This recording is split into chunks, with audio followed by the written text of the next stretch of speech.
Olá, o Money Report conversa hoje com o Ricardo Guimarães Filho. Ele é fundador da Vita Investimentos, uma consultoria independente de investimentos. Vamos falar dos impactos do coronavírus nos investimentos. Tudo bem, Ricardo? Obrigado Tudo pela bem? visita. Bom dia, obrigado. Ricardo, para a gente abrir essa conversa, a gente está num cenário de turbulência, um cenário de incerteza que a gente não sabe até onde vai. Eu queria que você falasse da relação com os clientes nesse momento. Quais têm sido as demandas, o que eles têm trazido para vocês em relação às dúvidas?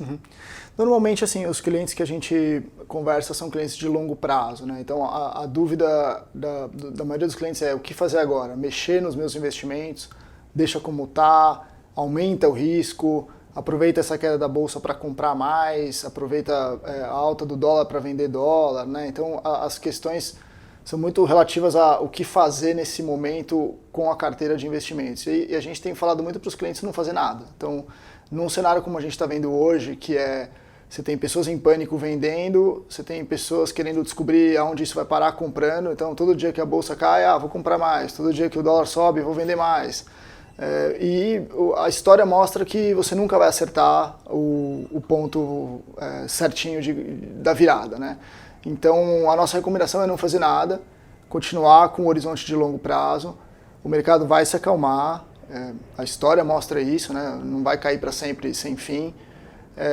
E quando tudo acalmar, os investidores vão ter todo o tempo do mundo para se reposicionar e olhar oportunidades. O pânico das pessoas que estão vendendo normalmente gera enormes oportunidades para quem está calmo, quem tem caixa, quem tem uma boa carteira de investimento bem diversificada para trocar de um investimento para o outro, aumentar o risco. Então, o mercado sempre dá uma chance. Então, nossa relação com os clientes ultimamente tem sido muito de acalmar, tentar conter a euforia de comprar mais, tentar conter a euforia de vender. Até a gente é bem alinhado com os clientes, então a gente tem visto muito pouca gente querendo vender. E olhar no longo prazo, né? Se você olhar todas as crises no longo prazo, o mundo vai se recuperar e, enfim, não é o fim do mundo. Então, o momento agora está mais nesse processo de esclarecimento e resgatar outras crises, seria isso? Isso, e esperar. Tem que esperar a poeira baixar. A gente vai passar por esse processo, tem o dia seguinte. Assim, como então esse investidor pode se preparar para esse momento seguinte, de olho já numa recuperação?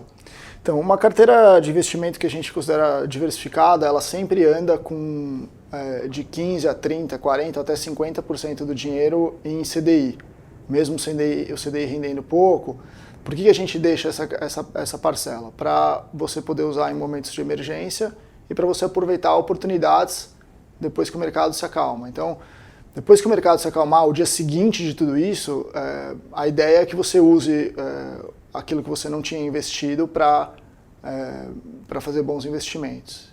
Agora, o que é possível fazer para organizar o orçamento já pensando nesse futuro? A gente não sabe quanto tempo essa crise vai durar. Então, assim, o que fazer agora para organizar esse orçamento? Então, agora, o mais importante, eu acho, agora são as pessoas deixarem a parte líquida da carteira delas sem mexer.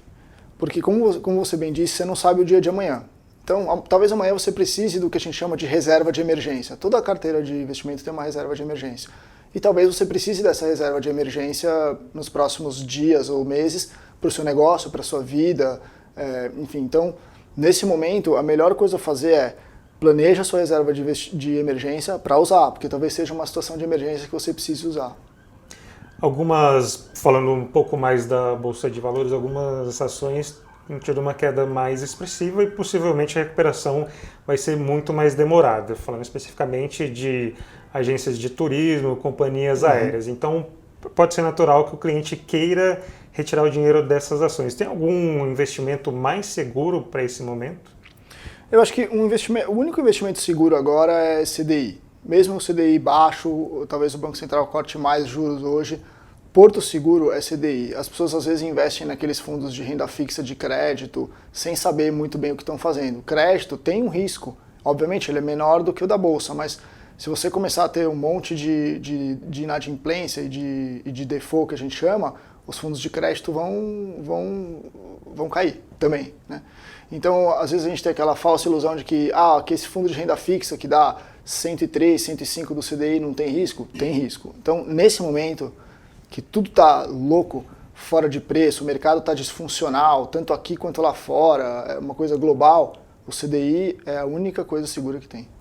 Os investidores hoje eles estão mais preparados para essa situação de crise? Qual que é a sua percepção?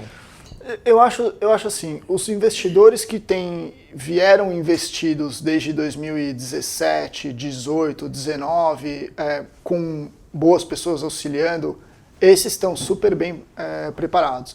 Mas a gente teve no final do ano passado aquela correria para a Bolsa, e algumas pessoas tentando fazer sozinha, outras pessoas não entendem a diferença entre os produtos, foram comprando, foram descalibrando as suas carteiras de investimento e agora se viram numa situação ruim. Esses investidores não estão preparados, são esses investidores, na maioria das vezes, que vendem no pânico, né, ou entraram em pânico. Então, assim, eu acho que uma boa parcela da população não estava preparada para um movimento tão rápido desse.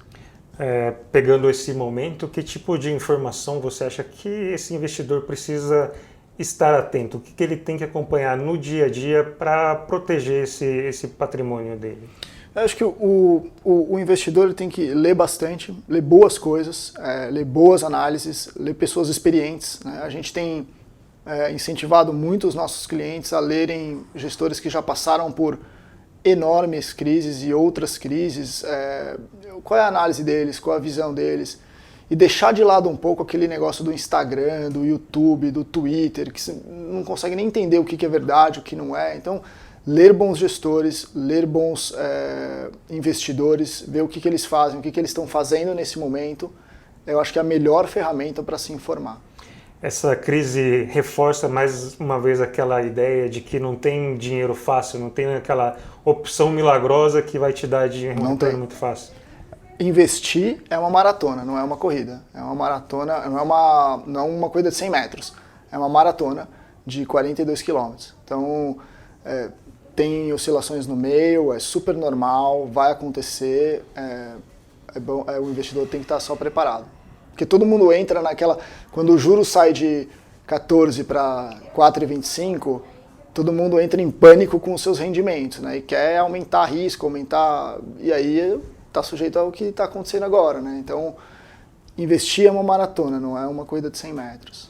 Então, o ideal nesse momento, em todos os casos, é pensar não só no longo prazo, mas pensar em projetos, em situações. Exatamente. Uma coisa diferente dessa crise para as outras, né, é que normalmente no Brasil, quando a gente tinha uma crise desse tamanho, o que o Banco Central fazia? Levava o juro para 40% ao ano, para 30% ao ano, para valores estratosféricos. Então você não tinha nenhum interesse em continuar investido, né? Porque basicamente em um ano você recuperaria tudo que você perdeu.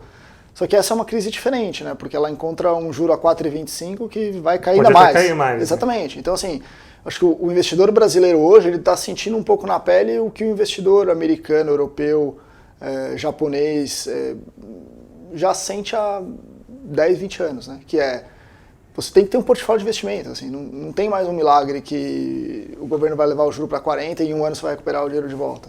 Então a gente pode falar que, apesar da situação caótica, dessa turbulência, o legado seria isso, mais maturidade para quem investe. Exatamente. Eu acho que essa crise está sendo uma escola muito boa, assim, e eu tenho comentado muito com os clientes, que os clientes às vezes ligam, essa é a pior crise que eu já vi. Eu vivi a crise de 2008 nos Estados Unidos numa mesa de operações, então eu passei uma crise forte lá, em loco, né? Essa crise é um pouco diferente, né? Acho que em 2008 a gente estava ali questionando se o capitalismo era algo real, né? Os bancos a gente não sabia se os bancos existiam, se a liquidez estava lá, se o dinheiro que eu depositei hoje, amanhã vai estar lá. Por enquanto, a gente ainda não viu nada nesse sentido e eu acho que um dos legados da crise de 2008 foi exatamente o Banco Central americano, o Banco Central europeu, o Banco Central brasileiro, nessa vez se anteciparam e já estão provendo liquidez para o mercado, né? Diferente de 2008, que ninguém sabia o que estava acontecendo, as autoridades resolveram deixar os bancos quebrarem, né? Lehman Brothers e Bear Stearns, e deu no que deu, né?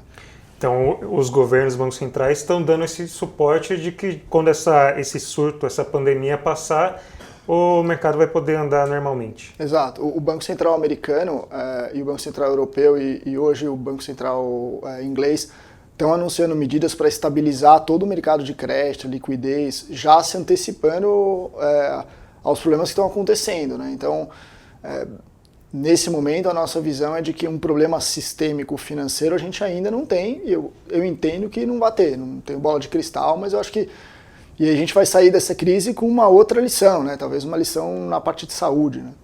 Ricardo, então para a gente fechar essa entrevista, queria que você desse aquela dica essencial hoje, né, no momento, para preservar esse patrimônio de quem está investindo. Acho que é manter a calma. Acho que agora é a hora de manter a calma, estar bem informado, falar com pessoas que entendem, antes de tomar qualquer decisão intempestiva de investimento, manter a calma e converse com pessoas que entendam e que estão lidando com isso.